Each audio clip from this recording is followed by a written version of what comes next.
So next topic is aerial photogrammetry, right? So aerial photogrammetry is the science or art of taking the photos from the station which is at the air, right? So that's what the definition is going like this. Aerial photogrammetry is defined as the art, science and technology of taking aerial photographs from the airborne platform, right? So if you are flying in a aircraft, right? So if you are seeing onto the ground, so you may get photograph like this, right? So even if you move along with the hot air balloon, okay, a man will stand there and itself of the camera is going to capture the photograph, right? So whatever may be the platform, right? So it is moving over the particular the place and in the air, right? If you are capturing photos from the air to the ground now, so that kind of photogrammetry is known as the aerial photogrammetry, right? So next, during World War I, aerial photogrammetry got major momentum of development. Okay, since air photos were taken reconnaissance from fighter planes and pigeons, right? So by using fighter planes and as well as the pigeons, they were took the photo of the particular area. Small lightweight cameras were attached to the birds and a timer set to the take pictures for every 30 seconds as it flew, right? So they took the photographs, okay, from by using the birds as well as the aeroplanes during the World War I, and they can know the where the enemies are there, right? So where we have to move, okay? So to get those information, they took the photos with the help of the fighter planes as well as the pigeons during the World War I. So from there, so we can say that the photogrammetry, aerial photogrammetry were developed, right? So now aerial photographs are taken from an aircraft to capture series of images, okay? So in the last class I told that, right? Series of images, one image like this, another image, another image, another image, like this series of photographs were be taken, right? Using a large roll of special photographic film. Large photographic film we are going to take. The film is processed and cut into negatives, okay? So we are going to cut the negatives. The common size of negative is 23 by 23 centimeter, okay? So nowadays we are using digital photogrammetry, but those days we have the negative, right? That is film, right? So the basis of aerial photogrammetry is light sensitive chemicals in the film emulsion. These chemicals may react with ultraviolet or visual and near infrared portions of the spectrum of 0.3 micrometer to the 0.9 micrometer wavelength, right? So these films of, right? So normally photograph like this, okay? So we have film like this, no? So where we have a chemicals, these chemicals will get affected when a kind of okay, so what infrared portion or light, ultraviolet and visual light is falling over this particular chemical film, it is going to capture those kind of pictures or images, right? So that is the basic principle behind this photography, okay? So next, to plan an aerial photogrammetry mission, we must define final product, okay? So what product you want, you need to define it in starting stage, then determine camera system. So you have to took the camera system, right? What type of camera, what type of lens you have to use. Whether it is a black, white or it is a color photo. So those things, other materials required, determine the flight pattern and shutter timings for envelope and overlap, right? So you have to give the timing for the photographer. For one photo to another photo, within how many times it has to capture automatically, right? So you have to design a flight pattern. This is the whole area you want to take the photogrammetry now. So flight has to move from this point, you have to move like this, then you have to come back, again it has to move like this, then like this, the flight has to be completed. So that finally we are going to get photo like this, okay, photos like this.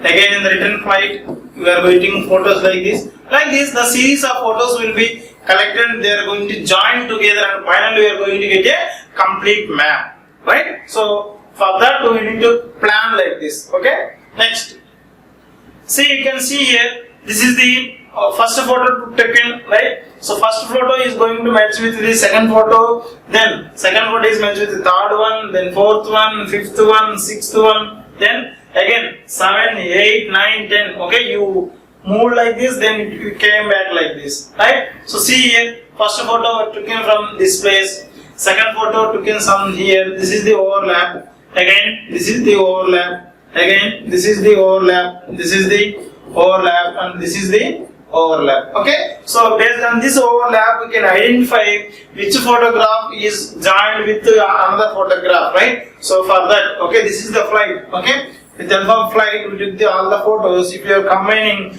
you are going to get even this row photos is going to what is called should overlap this with, right? Finally, here you can see. For this kind of longitudinal, 60% overlap between photos, okay, during the forward overlap. Then sidewise, 20-30% of 20-40% of overlap between flight line, that is lateral overlap should be there. Lateral and longitudinal overlap should be like this. Okay. Next, types of aerial photograph. Types of aerial photograph, right? So here we have the vertical aerial photograph, and second one is oblique photography. Vertical, so directly we are going to capture the photograph from the air. Okay, this is the vertical one. Oblique means we have some angle, right? So like this. Okay, camera will be here, the photo will be captured like this. Okay, again, oblique photography is two types, that is low oblique aerial photography, high oblique aerial photogrammetry. That's the photography. So let us see about first one, vertical aerial photograph. Vertical aerial photography is an aerial photography technique where the shots are taken directly above the subject of the image, right? So if we are having an image like this, right, the camera will be mounted here. So directly we are going to capture the image from the exactly over the area. Allowable tolerance is usually plus 3 degrees. Okay. From the perpendicular plumb line, okay, up to 3 degrees you can move, but more than 3 degrees you should not move from the verticality. Okay, so this method of aerial photography is also referred as overhead. Okay, so which is directly over the particular area, no? So that's why it is called overhead aerial photography. In vertical aerial photograph, the lens axis is perpendicular to the surface of the earth. Okay, so directly perpendicular to the earth. Then in vertical photograph, we may see flat and map-like image of the rooftop and canopy of the building and success being photographed. Since it is taken exactly, so whatever building is there, it will look like a, okay, like a sheet, right? You can't able to see the height of the building, right? So those kind of features will be there, right? So there are 3 common ways that vertical aerial photography can be conducted. Okay, so the first method is low altitude, second one is medium altitude, and third one is the high altitude. Okay, so this is the height from the surface. See the first one, low altitude. For this particular shot, the resulting images will show bigger and closer shots. Okay, since we are at the low level, right? So if this is the area, okay, same area like this, same area, and okay, for the first case, low altitude means this is the height,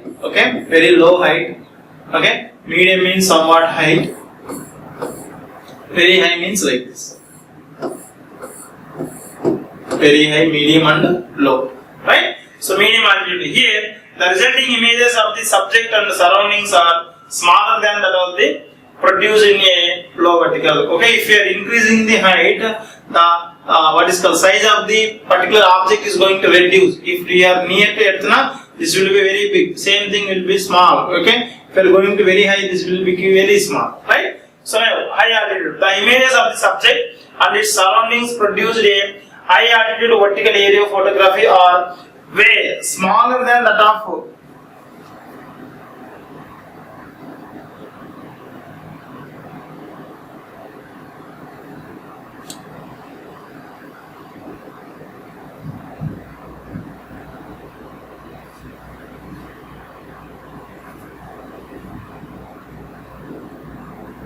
okay, those are smaller than those produced from the, okay, low altitude and medium altitude. Here object will be very big, Here object will be medium, here object will be very small, right? So now nonetheless they are able to cover a wide section of the land, right? So wide section of the land they is going to cover. Next, oblique photography. Oblique means some inclination will be there. The word oblique means having a sloping direction. Already told that it is having a sloping direction or angular position, right? With some angle it will be there. Therefore, photographs taken at an angle are called oblique photographs, right? So already oblique photography is of two types. The first one is low oblique aerial photography, and second one is, right, high altitude, right? So low oblique aerial photography is the aerial photograph is taken with a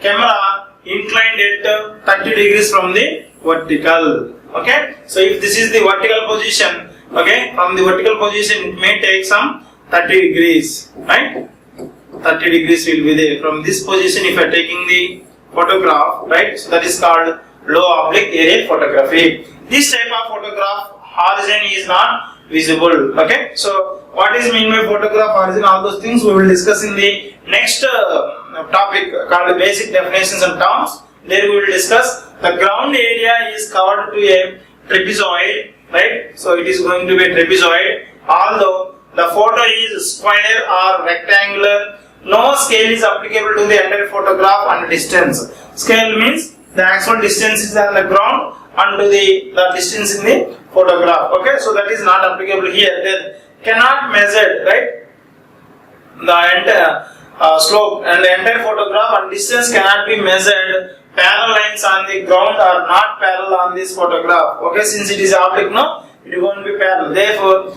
direction cannot be measured. Relief is detectable but distorted. Okay, next. Okay, you can see like this. This is taken with some angles. You can see the photo. It is not exactly over. It is having some slant image, right? Next, high oblique aerial photography. Okay, so here the photographs were taken with the camera inclined at 60 degrees. In the previous case, it was 30. Now it will be 60. Okay, double the angle. Okay, so from the vertical, in this type of aerial photograph, origin is visible. There, origin is not visible. We will see what is mean by origin. Okay, so it covers a very large area. The ground area covered is a trapezoid, but the photograph is a square or rectangular, right? So trapezoidal area will be get, since it is a square or rectangle, even though the area is exactly square or rectangle, but you will get a photographs in the trapezoidal shape. Okay, so like this, since they due to application, right, due to the angle, no, so you will get these kind of photos, right? Distance and directions cannot be measured on this photograph from the same reason that they are not measured on the low oblique. Okay, so since we will get a error here.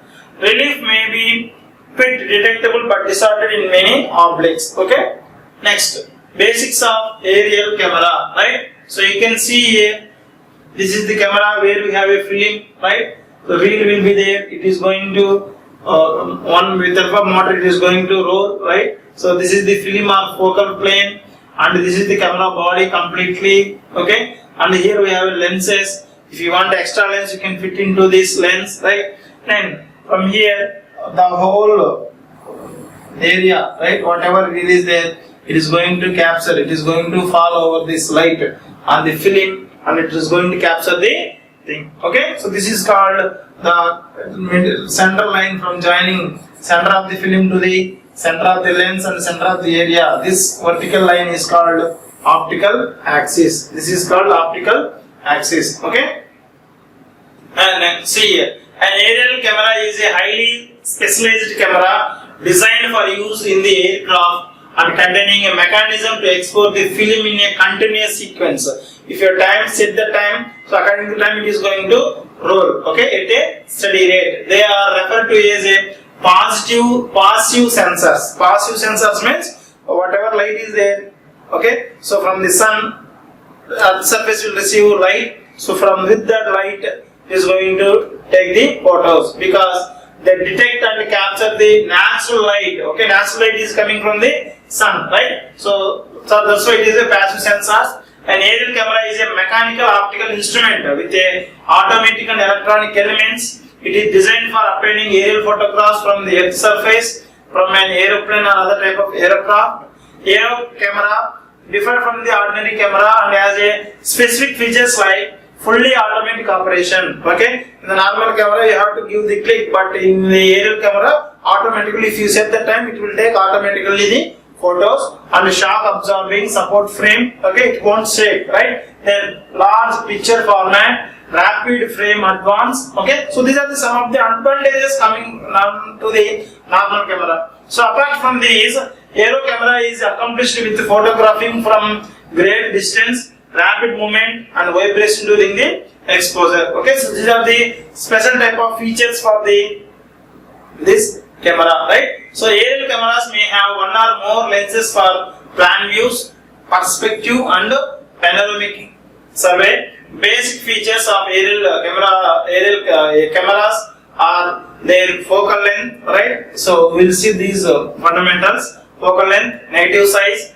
and minimum exposure time, which is a start of 1/1000 second. Okay, with that fraction of second it is going to take the photo. Next, standard Soviet aerial cameras designed for. Okay, so this is the one of the camera type, right? So topographical survey are having the 18 by 18 centimeters negative size, but have focal length of 50 to 500 mm and corresponding field view angles from 150 to 30 degrees. Aerial cameras of either type of black and white or color yellow photogrammetry.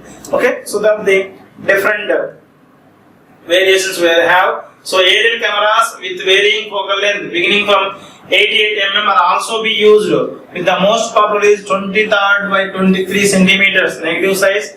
This corresponds to the field view angle of 125 degrees. Okay, like other cameras, aerial cameras are also have basic features of lens, shutter and diaphragm working as focal plane or focal length, controlling exposure, speed and aperture respectively, right? So next, types of aerial cameras. What are the different types of cameras available? The first one is single lens mapping cameras, right? So it provides highest geometric and radiometric quality of aerial photogrammetry, okay, to map the granumetric location features derived from the photograph, and it is going to have a typically 23 by 23 size. Okay, next, multiple lens cameras. Okay, each of the lens simultaneously cut the photograph of the same area, but using the different films and the filter combination it is going to be used, right? So this creates multiple band photographs. Here we have only one lens, here we have the multiple lens, right? Next, third one, panoramic camera. This type of camera uses a rotating lens or prism, right? It is going to rotate to produce the narrow strip of imaginary perpendicular to the flight line. It is commonly used by a military but much less civilian applications due to poor geometric integrity, right? Next, digital camera. Digital cameras are the charge coupled devices, detectors. These detectors are arranged in a matrix and located in the film plane, right? So these are some of the types of aerial photographs. Okay, a digital camera takes light and focuses it through the lens onto a sensor made out of the silicon, right? And the sensor is going to collect. Here we don't have any film in the case of digital camera. It is made up of grid of tiny photosites that are sensitive to the light. Okay, each photosite is usually called as pixel. That is, pixel means pixel element. Okay, so what is your camera? How many pixels? 48 MP. Okay, we are telling that 48 megapixel, right? 24, right? 24 megapixel, 12 megapixel, 6 megapixel. Like that, we have the megapixels now. So with help of that, we are going to tell pixel. What is pixel now? So it is a grid, right? So grid means like this. If you are taking a camera, if you are having some area, no. So 48 means very small will come. That means you can see the small point in that photograph, right? With very clearly. If your number is going to increase, the clarity will increase. If number is decreasing, the clarity will miss, right? So there are millions of individual pixels in the sensor of a digital camera. Advantages with the digital camera is that it records and stores the photographic images in a digital form. These images can be stored directly into the camera or uploaded into a computer or printer later on, right? So it is not possible with the help of the normal camera. The replicate of the spatial resolution of standard 9 by 9 inches metric aerial photograph, a digital camera would require approximately 20,000 by 20,000 detectors, right? So this is all about digital cameras, right? So in the next class we are going to see about the geometric properties of aerial photographs. We are going to see all the basic concepts, what are the different definitions, all those things, right? So thank you.